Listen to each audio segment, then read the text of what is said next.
Hello and welcome back to OT the podcast. We're here to talk about watches, time, and how to spend it. I'm Andy Green, smuggler, scoundrel, hero, captain of the Millennium Falcon, and with me. That's Felix Schultz in Wookiee. That's an amazing.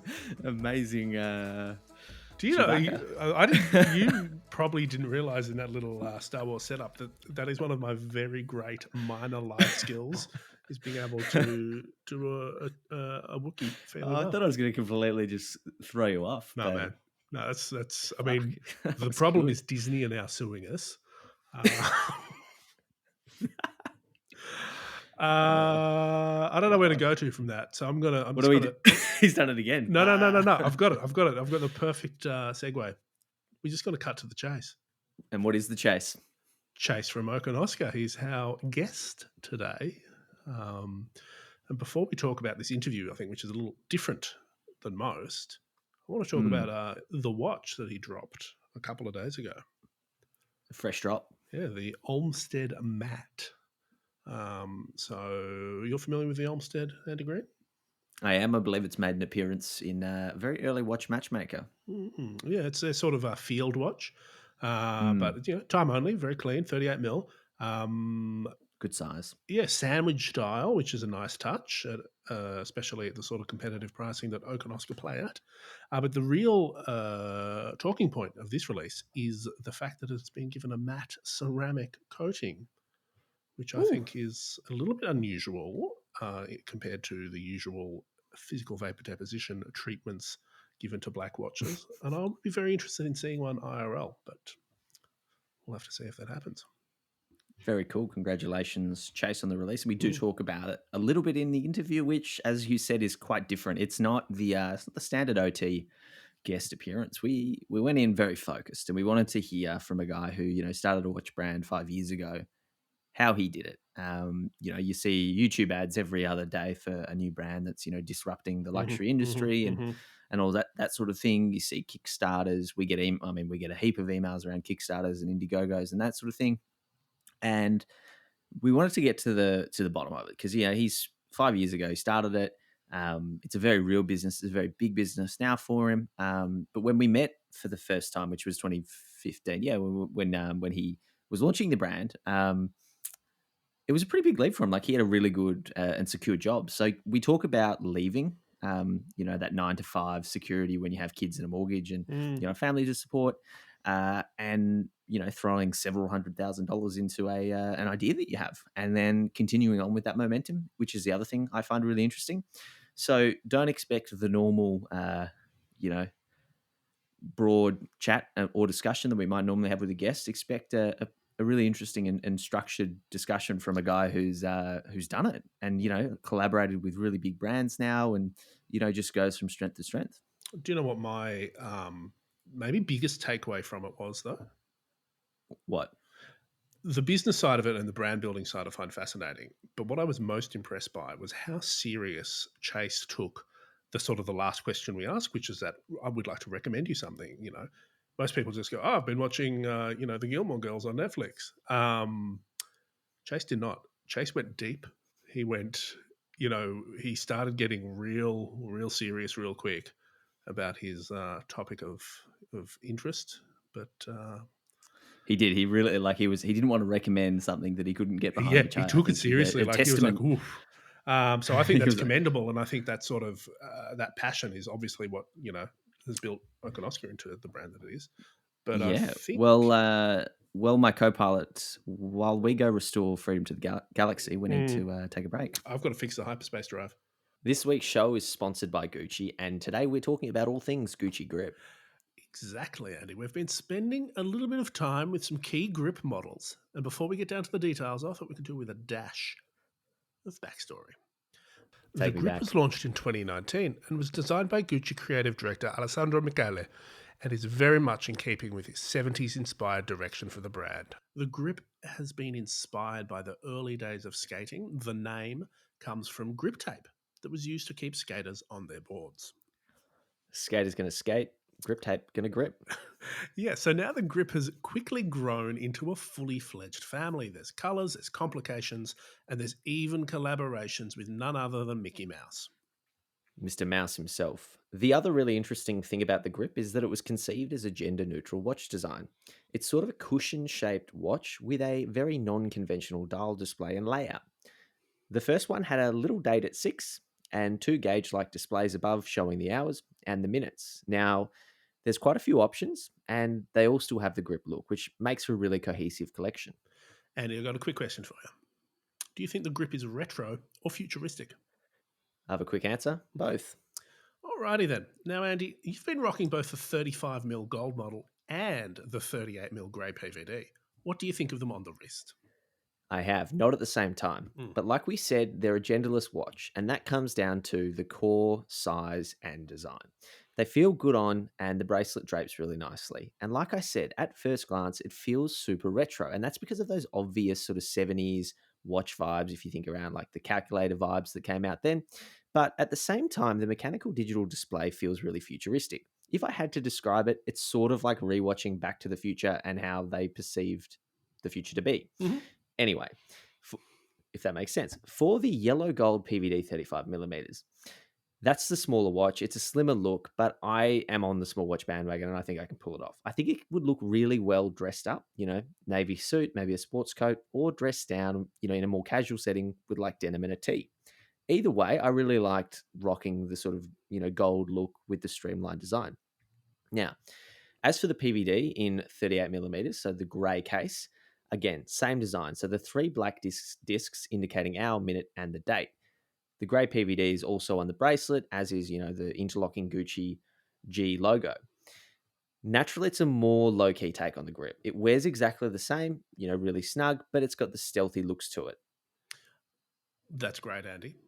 The Australian price of the 35mm yellow gold PVD grip is 2,565, while the 38mm grey PVD is also $2,565. You can buy all the grips at Gucci.com. Just plug in Gucci Grip to the search bar. They've got secure checkout and speedy shipping, which is great. Of course, if you want to check them out IRL, that's cool too. Head to your local Gucci boutique or authorized dealer and get your hands on one. Of course, we'll link everything up from pictures to links, all the details you need to know. Andy, we've got to get back to the show. Let's do it, mate. And Han, we're back. I've had a little lozenge for my throat, and I'm speaking normal again. I think that's good timing to stop our nattering and let's get Chase on. Let's do it.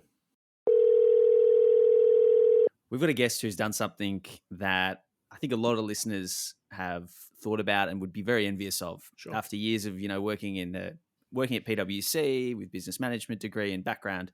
Definitely in a very commercial sense. He threw it all away. He threw it all away and decided to start a watch brand, and not just any watch brand. A brand called Oak and Oscar. We have Chase from Oak and Oscar on the line. Chase, how are you? I am good. How are you guys? We're good, mate. We're good. Just sipping on a coffee. Yeah, Buckling up for an exciting chat. It's Friday morning I here. guess The weekend's ahead. It's going to be a beautiful day. I guess it is the morning there. You guys are in the future. It's Thursday afternoon here, and sun's going down. Had the time change here in Chicago, so it means it will be pitch black dark here in about an hour, and great time for dinner. Amazing. Well, we won't keep you too long. You can get your food in shortly. But what we wanted to chat about to chat to you about today is the concept of building a micro brand. As I mentioned in the intro, it's something that I think a lot of people that they might get to a bit of a stale point in their traditional career. And if you're into watches, you kind of go, oh, maybe I could, maybe I should. And now you started Oak and Oscar, I want to say, I don't know, 4 or 5 years ago now, but you can correct me on that.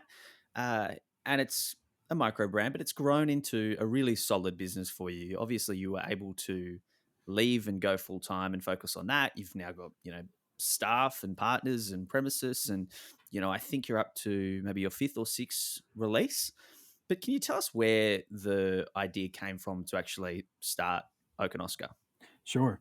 So you're correct. It was 5 years ago we launched our very first watch called the Burnham, named after Daniel Burnham, who's the city planner here in Chicago.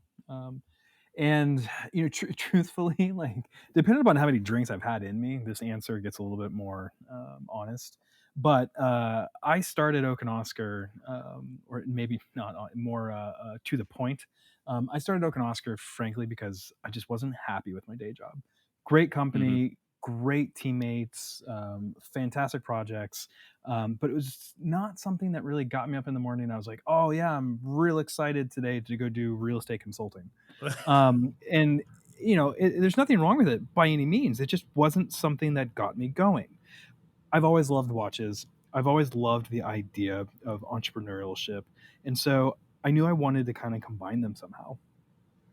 And through a lot of work, like if we launched in May 5 years ago, there was probably 1 or 2 years prior spent finding the right partners, going through design, going through plans, going through testing and prototyping and all of that, to create Oak and Oscar. It didn't just happen.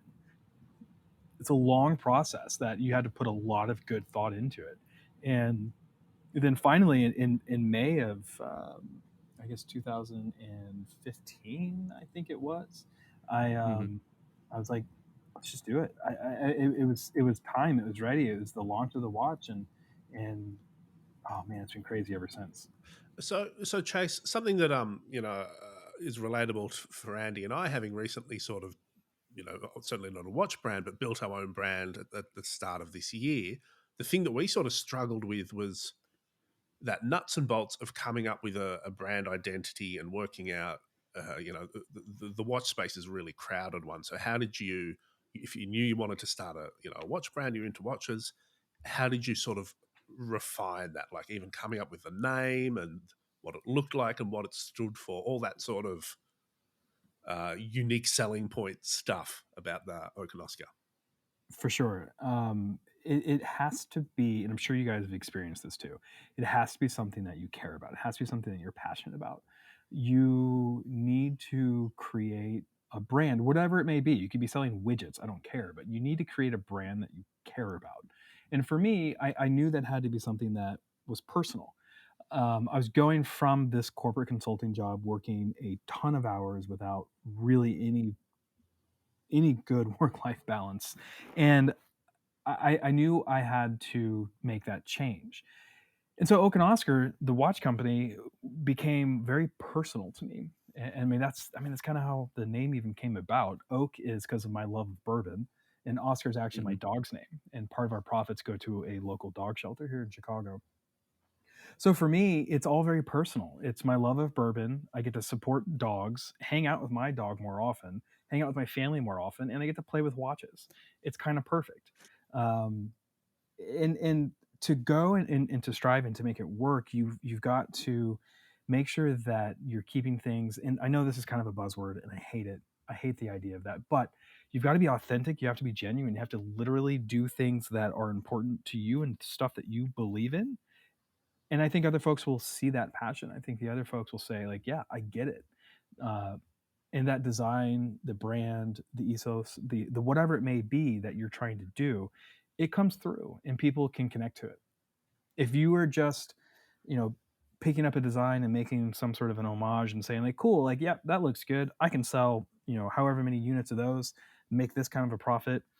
That's not fun for one. And two, people aren't going to care. Uh, and I think that's one thing that's really special about what we do is folks can really connect to it, and it becomes this really phenomenal community of guys and girls who really appreciate the brand, the watches, our products, and really everything behind it. And it's really such an honor that folks connect with it. Yeah, that's amazing. And I think so. We actually we share a similar background as that goes beyond just starting the podcast. I obviously worked in finance myself for about 5 or 6 years, and so I can relate on that level. And I think Chase, you and I met in 2015 at the Worn and Wound Wind Up Fair, Yeah, the very first and one in and Chelsea. I and I and I can't remember but I think you had probably the Burnham with you, which is now long sold out. And it was a really interesting design, as you just mentioned, and it was pretty clear. You had a good group around you of sort of peers that you were sort of entering the market with. But how did you land on that as the design? Because for Oak and Oscar, that design language that you started with is still very strong. You haven't kind of gone out and just done, generic dive watch, generic dress watch. So how did you land there and continue on with it? Yeah, from the very beginning, I've I've wanted to do good quality sandwich styles. Obviously, sandwich styles exist, and some are done well, but I wanted to put my own stamp on it. And for me, one of the important things with the sandwich style was I didn't want it to look military. And that's why we spent, I think it was over 80 hours of design work and production work on the 8 alone on the dial itself. Because we didn't want to look like a military stencil, but at the same time, all the designs that we were coming up with physically were actually very hard to manufacture. Mm. And so, with that design, the overall identity of that dial for the Burnham, to your credit, and I appreciate you saying this because it's something that we've worked on, even with the Jackson, which didn't have a sandwich style, we've continued that style throughout all of our watches, and we'll have some sort of nod to that in everything. Like, for example, the Jackson, which was a chronograph we did, which had applied indices. If you looked at the subdials, all the numerals on the subdials were actually the same numerals as what we used on the sandwich dial, but were just printed. They weren't actually cut out like a sandwich dial. They weren't two different plates, which was really fun touch into the detail. But I think that's something that is very important to carry that through. And for me, small other details like the 7 on the dial, which has the hash through it. Same thing with any of the 7s on the date wheels and the serial numbers. That's how I write my 7s. So for me, it just made sense to me, that design. And truthfully, going as simple as talking about the gray dial. I've always loved gray dial watches, and I wanted to make my first watch a gray dial watch. And it's something that, again, it goes back to the idea of I wanted to make a watch that was something that I could be really proud of and something that I would absolutely just love to wear. Yeah, awesome. And I think part of when I look at the collection and the cohesion that you've kind of continued on, it, I look at the colors and there's sort of like petrol blues and grays and greens and hints of orange, and to me that feels automotive in a sense. And I don't know if there's a tie back and that was sort of inherent when you were coming up with these designs, but was the car industry kind of influential in your design at all? So when you talk about like the Petro Blue, and that's a funny story in its own. I'll do a quick tangent on that because we've talked about what it is to be a small brand and starting it up and goods and bads. Um, that was one where we were doing this navy blue suede strap, and we um, the colors of the suede that we were using, because it's a natural product, the blue is obviously added, but as the hide is different in different areas, the color took in different ways. And in some places it was navy, in some places it had a little bit of like a green overtone, and we would struggle because we would send out what we would call a navy suede strap to someone, and they'd reply back saying, I love this strap, it's beautiful, it's amazing, it's not really navy. And it was funny because the folks who got the ones that were more true blue said they were kind of green, and the ones who got the green ones said they were kind of blue. It was just all kinds of weird. So we sat back, and we said, well, how do we fix this? And honestly, we renamed it Petrol Blue, and it never became an issue because it's a color that people kind of can associate with. That's actually an old Porsche color, I believe. It's a Mm. color that folks can associate with a color that is kind of bluish green. And now I'm sitting here hoping that that's in fact right. Um, but it's one of those colors where that was an interesting solve, and that's just like a way to um, come up with a way of presenting a product where it's the product itself that matters. It's not the specifics of navy versus green, if that makes a sense. Anyway, so Petro Blue, automotive stuff. It's an interesting connection. The first watch, the Burnham, and the Sanford, truthfully had nothing to do with cars at all. My car background is actually on old Land Rovers, and Land Rovers in general. It's not so much the racing car, if you will, the vintage Porsche, the Ferraris, the anything like that. I Mhm. love them. I think they're phenomenally interesting. For me, it's a lot of the older Land Rovers, which I associate with a lot of navy colors and green colors. And I had a Discovery that was a willow green, Oh, I have a nice. current kind of a navy blue Discovery as well, and then I have a green Range Rover Classic. You can't tell it's green because, frankly, all the paint has now faded and come off. But it's real pretty. Nice. So, stepping back from the design side of it a bit, I'm interested in this because it's something I'm terrible at. You had a bit of a solid business background when you started this. How did you decide to sort of make that leap of going, okay, let's do this? Like, did you have a business plan? Did you see, did you have investment lined up? Did you do Kickstarter? What was your, uh, how did you do that? How did I do? Just launch the brand? Yeah. How Yeah. did you go from, oh, this is all going to cost a lot of money. How do I make that happen? Through a very trusting and supportive wife who was willing to let me take some money out of our own bank account. And, Nice. and and granted, like we didn't do a Kickstarter. We don't have investors unless if you count my dad, who gave me like a little bit of money to fly to Switzerland one year. He now owns Uh, 51%, doesn't he? Not 51. Luckily, he can't make any choices. No, it's actually it's a kind of a fun thing. My dad actually has 5% of the company, and he's never asked for any money. He's like, all I want is watches, and also I'm proud of you, which is like pretty awesome. That's a good. Um, That's a good dad move. he's a phenomenal dad. He actually is one of the reasons he gave me a final kick in the pants to actually do this. It's Thanksgiving years ago. We were drinking whiskey and bourbon, and I said to him, like, I don't know what to do. I have a 3D printed prototype.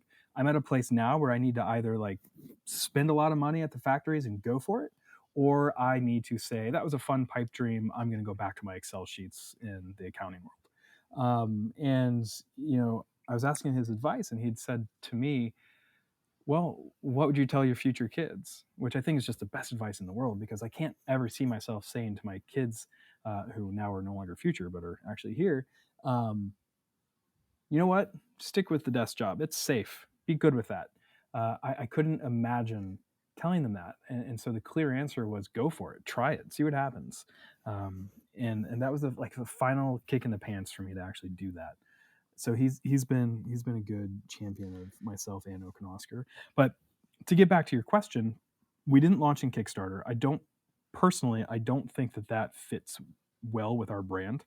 About Mm. one of our main uh, points that we like to share.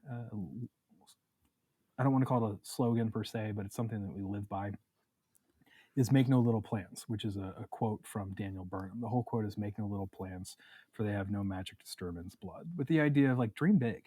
And for us, the brand being a kind of a quasi luxury product, that it didn't feel right to go through Kickstarter. Mm. So what we did, and we didn't really, I didn't raise capital, I didn't do anything of that sort. It was literally me putting my money where my mouth is and saying, okay, factories, here's all my money, let's do this. And then launching the product, and thankfully it went okay. Andy, could we just take a break? I need a refill. What are you drinking, Felix?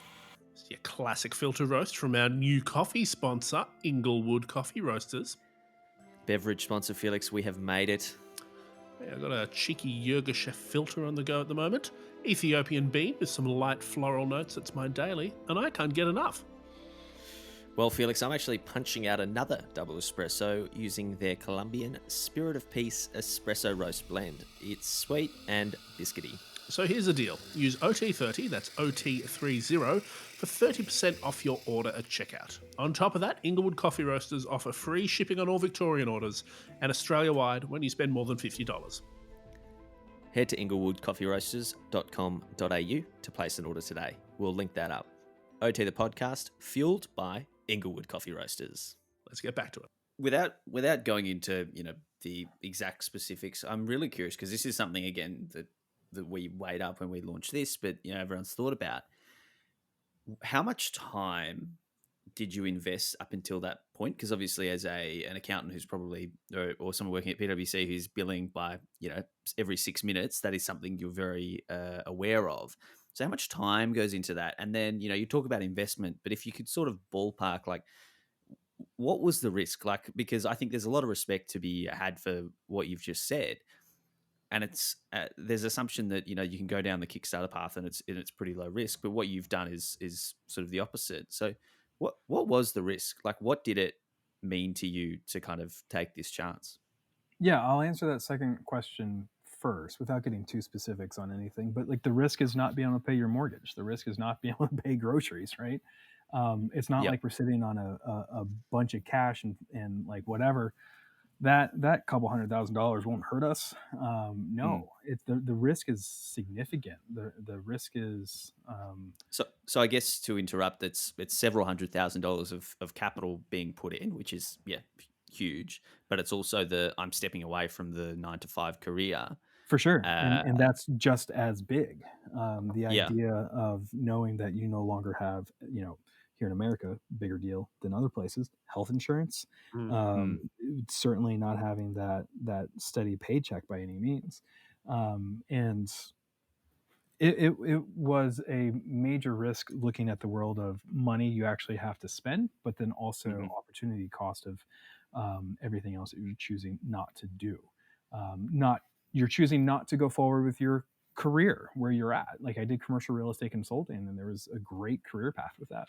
I chose not to do that, and I certainly nowadays still make less money than I did back then, but I love what I do so much more, and I have such an amazing amount of flexibility and pride in what I do. But then going to your first question, of the idea of how many hours did I spend? Like, what's my time kind of tracking for the launch of the first product, the brand itself? The truthful answer to that is no fucking clue. Because honestly, you just lose track. It's the idea of, you come home from a long day and then you're like, okay, now my brain is totally focused on this, and I could be up till 3 4 in the morning. You have a lot of folks who might say that, oh, I would love to be able to do XYZ, whatever that is. Open a flower shop, lemonade stand, start a hedge fund. I don't know. But there's also a lot of people who say, I just don't have enough time.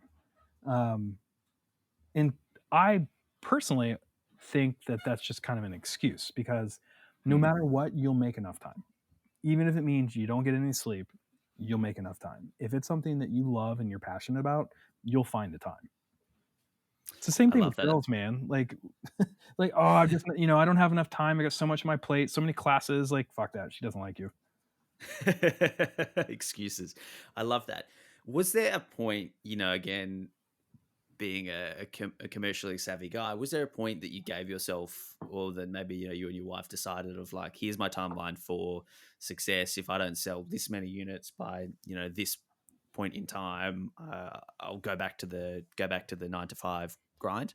Yeah, yeah, there was actually. I had the idea that if I didn't sell 100 units within like a year, Hmm. then I'd go back to that 9 to 5 world. Luckily, I How think I quickly did sold. you sell that 100 units? Yeah, I think I sold 100 units in like, oh man, I forget now, but I think it was something like 2 to 3 months or something like that. It's So amazing. much faster than expected. And I was like, okay, this has legs, as they say. Yeah, that's very cool. That's very cool, because I could imagine you would have mapped it all out. There would have been quite a few spreadsheets and tracking, and I think of the brands of today and the micro brands, you certainly seem like the kind of guy who has a very strategic approach to it all, and you're not sort of going in blind. And I think that, as far as sort of the business lessons to be extracted from the success story, sorry, uh, there's a lot there. I think the follow up to that is scaling it and sort of going, okay, well, we've done the first watch was a hit, the second watch was a hit. How do you keep the success? How do you keep the momentum going? How do you grow from that? Yeah, I mean, that's a super good question that I'm still also trying to figure out. Let's be honest, right? And to your point, yeah, so many Excel sheets with so many like random V lookups and like all this really super complicated Excel work are done to make projections and plans and everything. But truthfully, like the first time you do something, or the first time that you look at that and you're like, you know what, all those numbers line up. I think that makes sense. One small change in a supplier getting you stuff, like it's all out there. It's just out the window. It changes so fast. So there's an interesting balance between making those financial schedules and models, and also just saying fuck it, I'm going to trust my gut, let's do it. But going further to that, how do you scale up if that's someone's goal to scale up, right? Our goal is not to start selling hundreds of thousands of watches a year. That's not what we want. I think for me, kind of the latter part of that question, it's valuable lessons that we learn with every launch and everything that we do is how do you keep that momentum going? And frankly, the easiest answer is to keep making awesome watches and keep building the brand, and that's through being genuine and authentic. Again, those buzzwords that bug me, but they're so true. Being able to visit with people and shake their hand, like that is something I've missed so much. We've got this great HQ here in Chicago where we have, half of it is set up with just a really phenomenal place to sit and have a whiskey and talk watches. And I've been so bummed to not be able to welcome folks in and have a drink and shake their hand and, help them get their first Oak and Oscar or second or third Oak and Oscar watch. And it's something where it's so important to me to be able to get out there and travel and see people. It's been like personally, this whole COVID thing has been a disappointment just on that level alone. Because, if you look at it, Andy, you and I first met because I was traveling somewhere to talk watches. Felix, you and I, very first time we met, I think it was in Basel because I was there. We were talking watches. Yeah. And like, that's the thing for me. It's developing these amazing connections with people who are both in the industry, who are also maybe fans or also owners of Oak and Oscar pieces, to sit down and have a drink with someone and they tell me how their wife got them their watch as their wedding present, or they bought a watch because they were promoted, or they bought it because they just fucking love the way we do our sevens, or whatever it may be, or all the details that we put into it. That to me, it's like, and not to be too hippie, but it's like soul feeding. It's an amazing rush that helps keep you going. And every time I get an email from folks telling us these amazing stories about why they bought their watch or when they were gifted a watch or whatever the reasons may be that they chose to become an Oak and Oscar owner, that's kind of the stuff that helps give me my momentum that I can keep putting into the brand to continue its momentum. And I think it goes back to the idea of just being completely passionate about what you do. Yeah, 100%. Like you just reminded me, we got we talked about an Oak and Oscar in one of our watch matchmakers a little while ago, and we got people messaging us going, "I love Oak and Oscar, they're great." Like they didn't have to do that. It wasn't. I think they messaged Chase as well, right?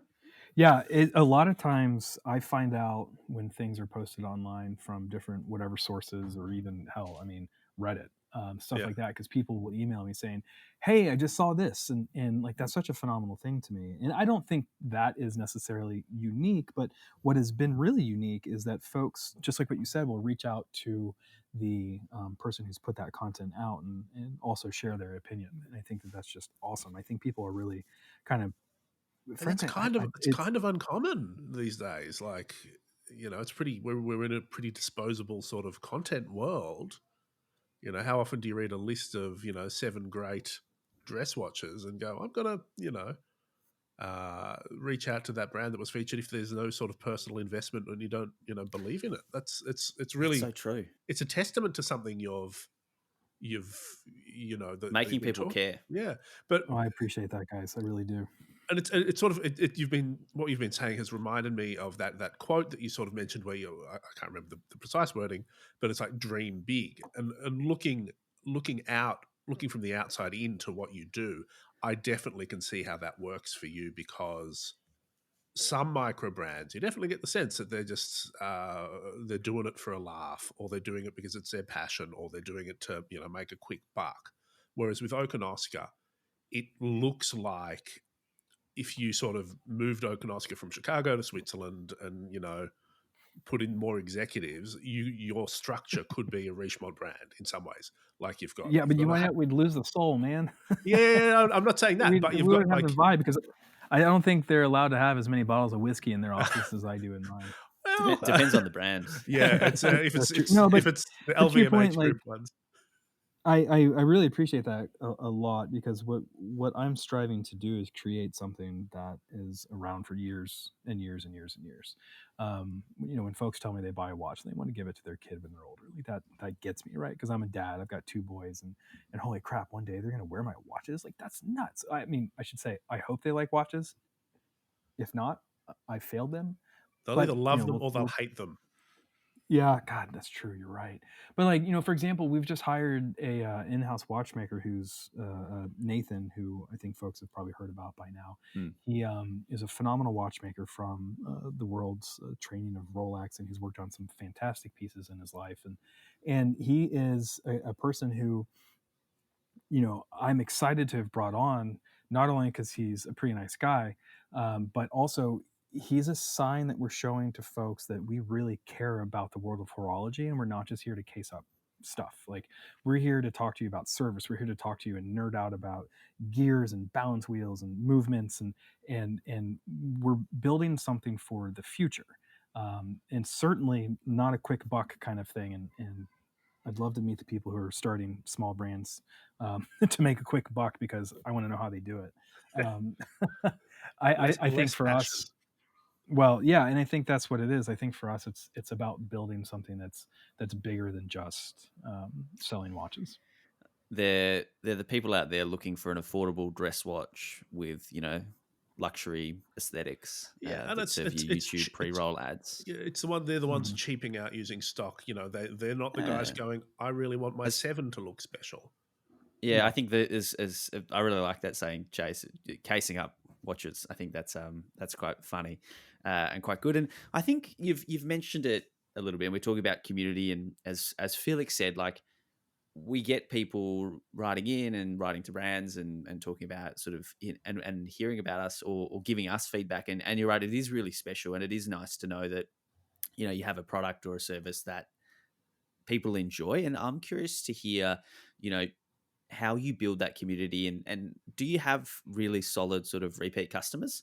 Do you have people that own every single watch that you've bought? Do you have people that are, it's their go-to gift for someone else? How do you kind of foster that community, which I think has been really important to your success?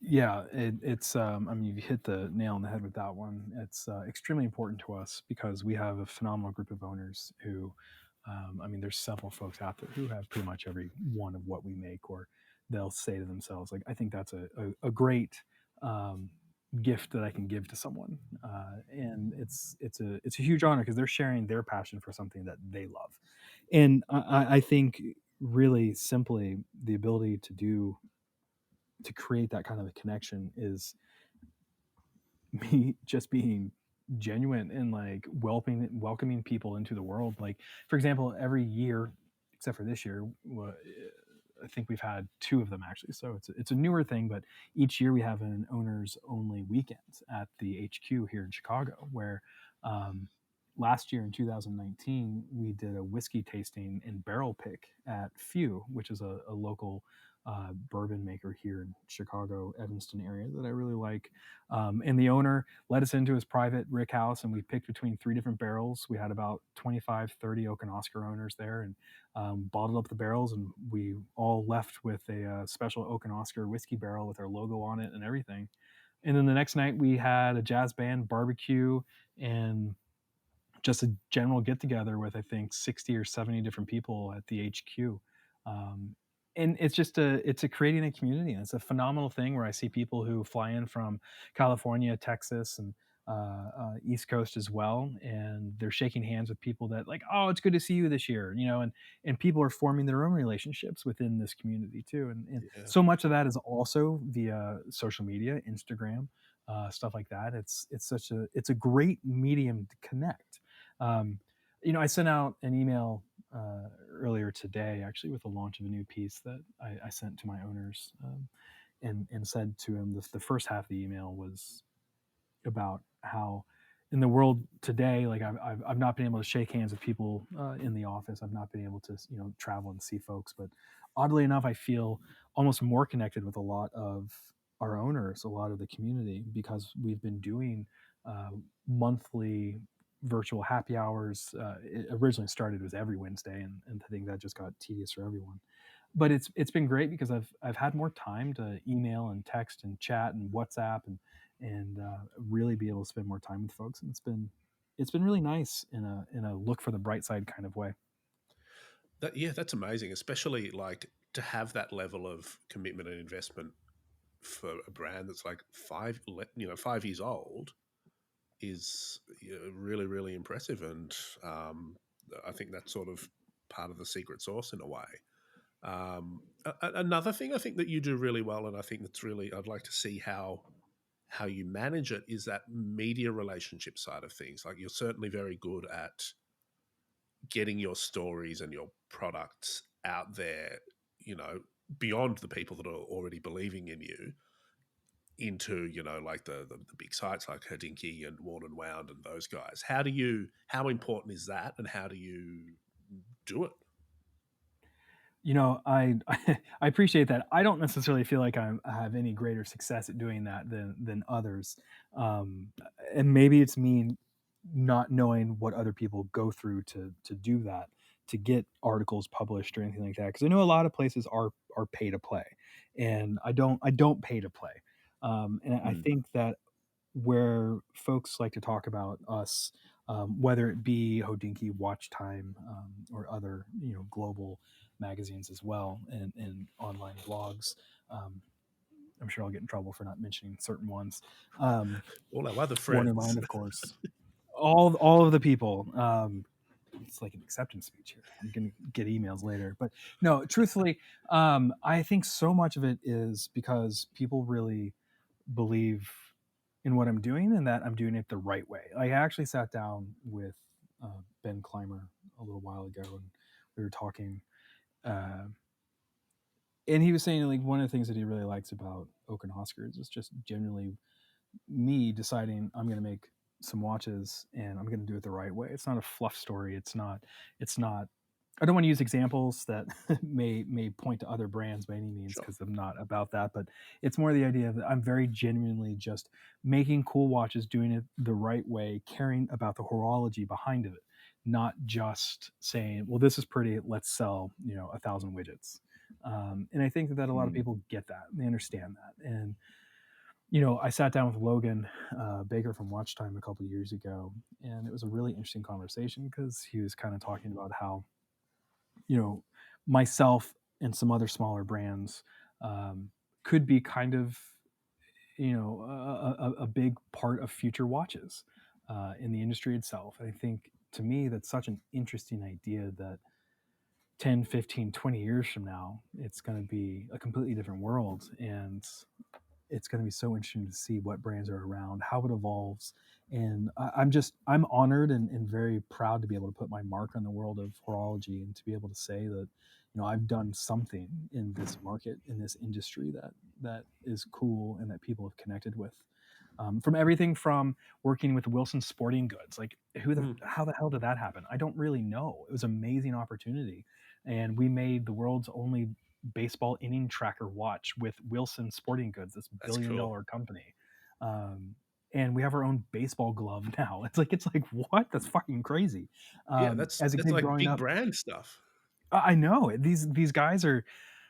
God, yeah, I know. Like, we were in Wrigley Field with Kyle Schwarber while he was wearing one of my watches. Um, it's crazy, and I'm continuously honored by this industry, not only other brands which are just amazingly genuine and nice people, but the watch lovers and watch nerds and casual watch lovers. It's such a cool field to be in. So I've got a question for you. You've sort of your what you said about Logan. You could be you're the future of watches. If in a time, like in a few years' time, you're doing your thing with Okanoski, you get a call from, say, a big Swiss brand. Let's say Tudor, someone like that, and they call you up and they go, look, we really love what you've done. You know, you've built your own thing. You clearly know what, you know, people in America want for watches. We want you to be our head of American sales or marketing or whatever it is. Would you consider taking that job? Oh man. Oh man. It could be whatever I was going brand. to ask. Yeah. I'd be flattered for one, right? But likely not. But of course, it depends on how Okanaska's doing, right? And frankly, also it depends on How big's the bag? how They many also say zeros. you can keep Okanaska. You can have that. You know, you can have the brand. Someone else can run it, but we want you looking after our stuff because you're a genius. You're the future of watchmaking in America.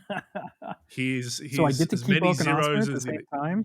You Well, make it too easy, Felix. Well, I well, mean, no, come on, that's you kind of can an keep easy thing. ownership, Let's but go you back to can't let's make it run it. hard.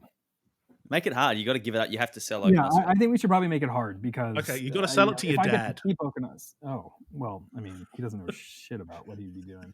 Love the guy, but he couldn't run the company. No. Here's the deal. You have to sell it to MVMT. They're going to be. That's going to have the future. But you get Tudor, and it's a 7-figure salary. Oh man, so God, it'd be that's such an interesting question. I've actually never thought about it that way. I've been asked before, would I sell Okanaska one day? I've not been asked like, would you go and be the head of a brand?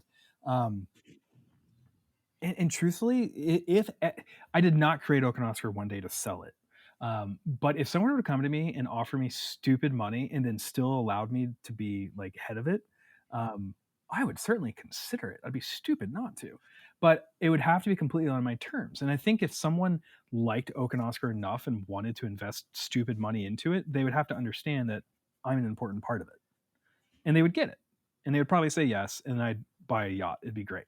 Um, but no, truthfully, it wasn't something I created as like a stepping stone to somewhere else. It's something I've Interesting. created in the hopes of being able to do it for a long time. If like an amazing opportunity came and just like fell into my lap, of course I would think about it by all means. Like who wouldn't? But it would be something that would be so hard to let go of things that I've built. Now, again, if I get to keep Okanaska, that's an easy question. That's off the table. The deal's done. Deal's done. Well, we've God got damn it. Well, we've got the clickbait for the title. Chase is selling Okanaska. It's a quote. We've definitely got it. Yeah, I like it. I like it. What I want to ask you about, you're speaking about collaborations, which we might dive into in a little bit more detail in a moment.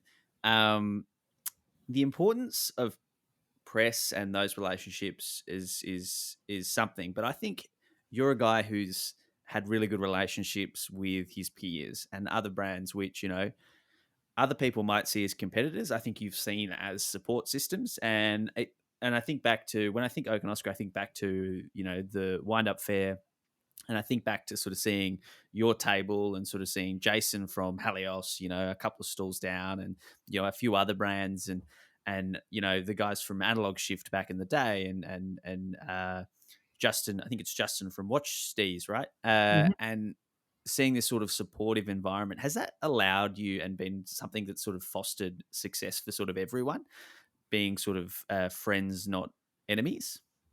Yeah, and I think that that's actually a fun thing to talk about, and the fact that you even mention it with the Worn and Wound event, the Wind Up event, that's one of the best events there is every year. Not only I think for brands, um, but also for watch fans. But the reason brands like it, we get to meet watch fans, we get to meet watch lovers, our owners as well. But also we get to hang out and go have drinks and dinner with other brands, and it's been fun because we can chat.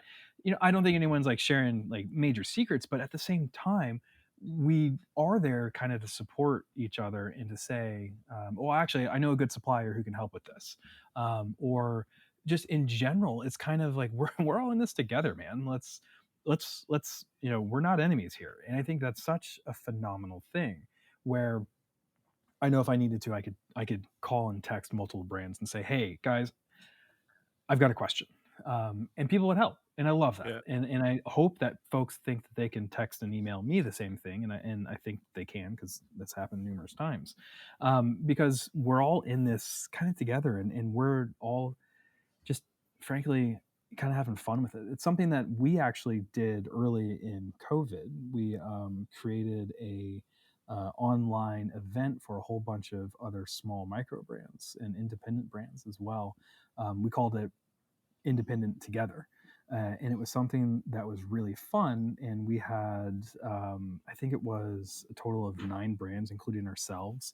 We had Astor and Banks, Fears, Laurier, Monta, Notice, Raven, Vero, and Vortic Watch. And we sent out the information to all the people out there on the internets, and people signed up. And we ended up, because of some unrest in the US here, surprise, surprise, ended up changing the date and postponing. But it was great because we had, hundreds of people just online on Zoom, and watching a conversation between all these different brands, but then also asking questions both on screen, but then also sending questions in prior. And it was really nice, and I think a lot of the other brands enjoyed that as well. It was something that we did totally for free, didn't cost any money for any of the brands or any of the folks who attended, and it was just fun, with the idea of kind of like, whoa, what the hell is this quarantine stuff? Let's all figure out how to do this together. And we enjoyed that. It was a lot of fun. Yeah, that's a bit of solidarity, and I think it's that what's the saying? A rising tide raises all boats, something like that. I think that's the case with Sounds right. Sounds yes, good. something along that. Like it's if you're successful, all the other smaller brands will be successful too. Yeah. Yeah. Yeah, it was fun, and we're real proud to have thrown that event and put that together. We did, yeah, proud of that one. Very cool. As that sort of, the collaborating with, other peers, and we mentioned the Wilson collab, but that's not the only sort of partnership or collaboration you've had. Have you seen a lot of success come from sort of pairing up? So for us, how we do a collab, and frankly, we've only ever done one like big branded collab, and that's with Wilson. But where I think what I think you're asking about, or at least the way that we do it, is we work with folks who are well known in their specific category. Like, for example, we have Dustin from Wood and Steel out of Indiana, who makes all of our leather straps. And we tell people that. We flat out say, here's our source, because he's really effing good at what he does. And we want people to know that someone who's really good at what he does is the same guy who's making our leather straps. And that's important to us, is because the ingredients together make for a great watch. And frankly, as funny as it is, I kind of had that idea when I was out to dinner eating a cheeseburger. And the idea was, the bun was from this certain bakery, the lettuce was from this farm, the cheese was from this dairy, and the meat was from this, this other farm. And I had the idea, knowing those farms, knowing that they're good quality farms, you kind of have the idea of like, fuck, man, that's gonna be a good cheeseburger. And and I kind of have that same mentality here. If I talk about who our Swiss suppliers are, I talk about who handles service here in the U.S. Now we are handling it here in Chicago with Nathan, and I want to share that information. I want to tell people that Stock Manufacturing is the team who makes our canvas watch wallets. Yeah, it's our design, but we work really well with these guys, and they do a phenomenal job making our watch wallets. And I want to tell folks that it's not like they're going to go and start making our same watch wallet for some other brand. They're not going to do that because they're not going to fuck us over. We have that kind of respect, and I think that's part of the thing where I also, they understand too that we're sharing with the world more about who they are, and it's really nice to be able to share and partner up in that sense. 100%. And I think it's something we haven't shouted out, and we really should. Your watch wallets are phenomenal. I appreciate that. Yeah, they're really great. I appreciate that. It's important for us. We don't really like watch boxes, the big fancy wooden things. They just end up in a landfill or your back of the closet, only to ever get used if you ever try to sell your watch. So we really prefer the idea of including something that is tangible, usable, something that is just not a waste. I hate the idea of wasting stuff like that. Yeah, 100%. So I think it's we're sort of getting to the end of the main part of our chat, and it's something I sort of was, you said at the start, like you're this 9 to 5 corporate guy, and you've taken that risk to do your own thing. Are you happier now than you were then? That's a great question. And the honest, truthful answer is I am everything now, right? I am happier. I am more fulfilled, but I'm also way more stressed, way less sleep, and busier than ever before. It is the everything of it all.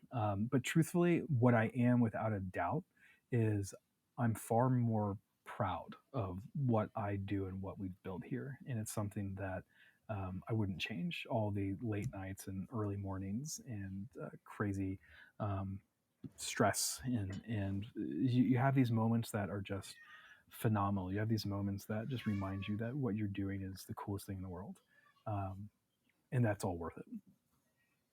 Yeah, amazing. That's what an answer, and I think we can relate a little bit to that, and it's I think it's really inspirational, really cool to hear. What I what I want to hear from you as sort of the last meaty question, Chase. For someone who is looking to start a watch brand or start any business, what advice would you have for them? Yeah, the first answer, and you probably can already predict what I'm going to say, is you have to really want to do it. You have to love whatever it is you're doing, because you're going to get burnt out so fast. If you don't do it for the right reasons, just don't bother. Hmm. You've got to be passionate about it. You've got to be willing to make it your little baby. You've got to be willing to work so hard and not give up, because one thing about owning a small business, I don't care what kind of small business it is. Sorry, it's a buzzer here. Let me redo that.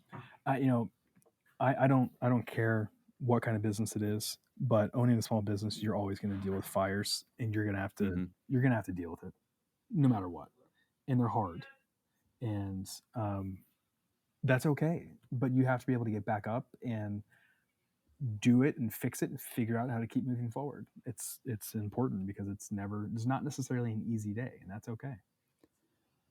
Well, there you go. You got to want it. You got to want it, Felix. Alrighty. Sure. Yeah, that's great. That's really, I think, really useful and inspirational stuff. Yeah, I think that's solid. I think that'll resonate and do something good. So what we wrap an episode on, Chase, which I'm sure you know, is we ask for recommendations, things that our prestigious guests have been listening to, potentially watching, maybe reading, and we like to put them out there for the listeners to check out. So what have you got for us? Oh man, recommendations. Can I recommend some like booze or something? I'm Sure. good at Yeah, that. whatever you want. What have you been drinking? um, well, I mentioned earlier a good friend of mine who owns a distillery here in just north of Chicago, FEW. I'm a big fan of that.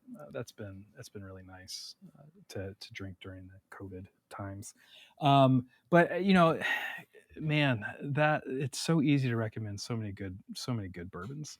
Um, how much time do we have? We got time. We got time.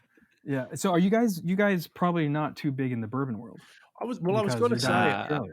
can you maybe suggest like a pro level bourbon and something for someone in Australia, say going into the bottle shop, might be able to get if it's a good bottle shop?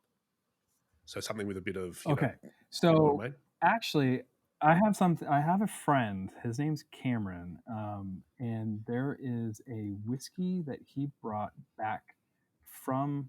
Well, he didn't bring it back. He drank it in Australia. He's actually from Australia, and he saw it in Chicago, and brought me a bottle of it. What is the name of it? Starwood. It's over on my whiskey cabinet. What's that? Starwood? Starward. Is that what you said? Yeah. Starwood, maybe. Yeah, I think that's it.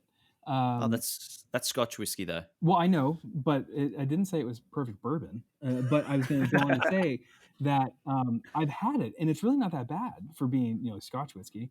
But It's very good. it's got good flavor. So yeah, I'm saying if there's something that local that you guys might pick up and try, but fine. I thought you might like the fact that I actually knew of a local beverage for you, but we'll do it that way. That's fair. So if you want like a bourbon's guy bourbon that you might be able to find in Australia, there's a number of them out there that are kind of like bigger companies that are you could probably find out there. But if you could find like a Weller 12, which frankly, actually, it's kind of hard to even find here in the US, you find a Weller 12, buy that shit, buy multiple, sell them. Actually, don't keep them all for yourself. You are good to go there. But things like a whistle pig, that's something you might be able to find there. I know Few actually does sell in Australia, so you should be able to find some of that. But if you're looking for like just a good on the shelf, gonna be there bourbon, that's one of the ones you asked for. You're always gonna go. You're always gonna have a good time. You can't go wrong with Elijah Craig. I like their small batch. If you can find their barrel proof, buy that by all means. It's delicious. Here in the US, it's like 50 or 60 bucks. It's hard to find, but it's delicious. And they do that one really well. It's I think a 12-year aged bourbon. I'm a big fan of that one. So you're good there. You can definitely get an Elijah Craig. Four Roses small batch is another really good choice, and actually you can get a Four Roses single barrel for surprisingly good value, and those are pretty tasty. Nice. I mean, that's lots of good options, man. That's We a got solid. plenty of drinking options for quarantine. I could see that why you're not reading, drinking, or watching anything, because it's all going down the throat. One last thing. Hard to read when you're boozed up. One last thing. I just want to sneak this in. You mentioned that you sent an email out to your owners about an upcoming release. Do you reckon you could tell us a little something about what we might be expecting and when? Well, yeah, I think it will probably have launched by the time this goes to air. So, yeah, man, I guess I can tell you anything you want. You've seen the photo, actually. We have, and it's something that it's a product that I think is a really fun thing for us, and something I'm really proud of because it's not just a normal like, hey, here's a new watch, guys. It is our very first publicly available no date, time only watch. It's actually got a 6 because we didn't put a date wheel. Whoa! And it's actually a modified movement. It's the ETA 2892, but it's been modified to remove the date mechanism, so there's no phantom date movement there in the crown, or there's no phantom click at midnight. But what's really also pretty cool about it is it's got a matte ceramic coating on the case. So it's an Olmsted time only with a really beautiful matte charcoal ceramic coating. It's just a really fun, great everyday piece that it's just got this extra badass vibe to it. And I know, for example, like our Sanford, that was a PVD. That thing sold out so fast. I swear to God, I thought something was wrong with their website. We were offering like 100% off or something like that. But people just loved the watch. And this piece, I'm very excited about because it's got such a cool vibe to it. It's our very first publicly available no date watch, and I'm looking forward to the reaction. I think it should be fun. What's the price point? We are, as every small company tries to figure out, still figuring the final tally of that because the ceramic coating process is fucking expensive, and frankly, we're not going to be able to recoup the cost on that for these. But it's just too fun not to do. So you'll see the price on the website. We will likely have a pre-sale price, a launch price, if you will, until we start delivering them. But it's going to be very reasonable. It's going to be within. Well, let me jump in and let me just jump in and say, for those who might not know Oak and Oscar, they certainly know it now, but typically the prices range from sort of $1,500 to the low, so maybe maximum around $3,000. So Yeah, that was our flyback chronograph that we did. The column wheel, yeah, the Jackson. That was the most expensive watch that we've ever yeah. done. So it'll be somewhere. It'll be It's gonna somewhere in that be ballpark. in the world of the $1,500 range, because our Oh, Olmsted right beautiful. now on leather is $1,375, and then the Olmsted Mhm. on steel bracelet is $1,575. So it's within that world.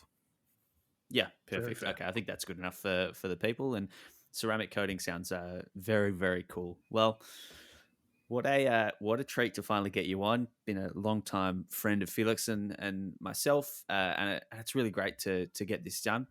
Chase, thank you so much for joining us. We'll link everything out. We look forward to sharing photos of this new release and seeing sort of what 2021 holds for you. Oh, I appreciate it, guys. It's really an honor to be here. You guys have been some of the more fun people I've ever met in this watch world, and it's always a pleasure. Hopefully, one of these days we'll actually be able to sit down and have a drink again like we have in the past. 2021. Yeah, amazing, man. Bring it on. Here we go. Here we go. Thanks, guys. I really appreciate it. Awesome. Like we said, guys, that was a great chat. What a recommendation. Felix, we need to go. I think we need to go shopping. Yeah, I'm going to hit up Nick Sellers and just max out the company credit card on boutique bourbons. I'm going to block our company credit card immediately, which is full of money. Thank you to our sponsors for the week, Gucci. Guys, support us by checking out the Gucci grip, as we talked about. As always, Inglewood Coffee Roasters, keeping us, caffeinated and able to they're grind not away only at keeping the us show. caffeinated, they can save you money if you use the code OT30. OT30, 30% off. Like we said in the ad read, free shipping in Vic, spend more than $50. So buy a kilo, get it free shipped in Australia. Great to see a lot of our listeners, testing it out, having cheeky yoga chefs, sending us pictures, telling us that they're enjoying it. That's really cool. We love sort of hearing about that. And we love, being able to kind of give that value back to people. Thank you to Major Tom Media, who has to, edit this all together. Never has a Wookiee sounded so rich as when Major Tom Media has done the equalizing of it. I just hope he's kind of takes that as a sample and we can upload it into the soundboard for later. Felix, how do the listeners get in touch with us? Look, in a galaxy far, far away, they can email us at otthepodcast@gmail.com. In a galaxy much closer, they can Instagram us at ot.podcast. All right. Well, cue the end credits. Dun, dun.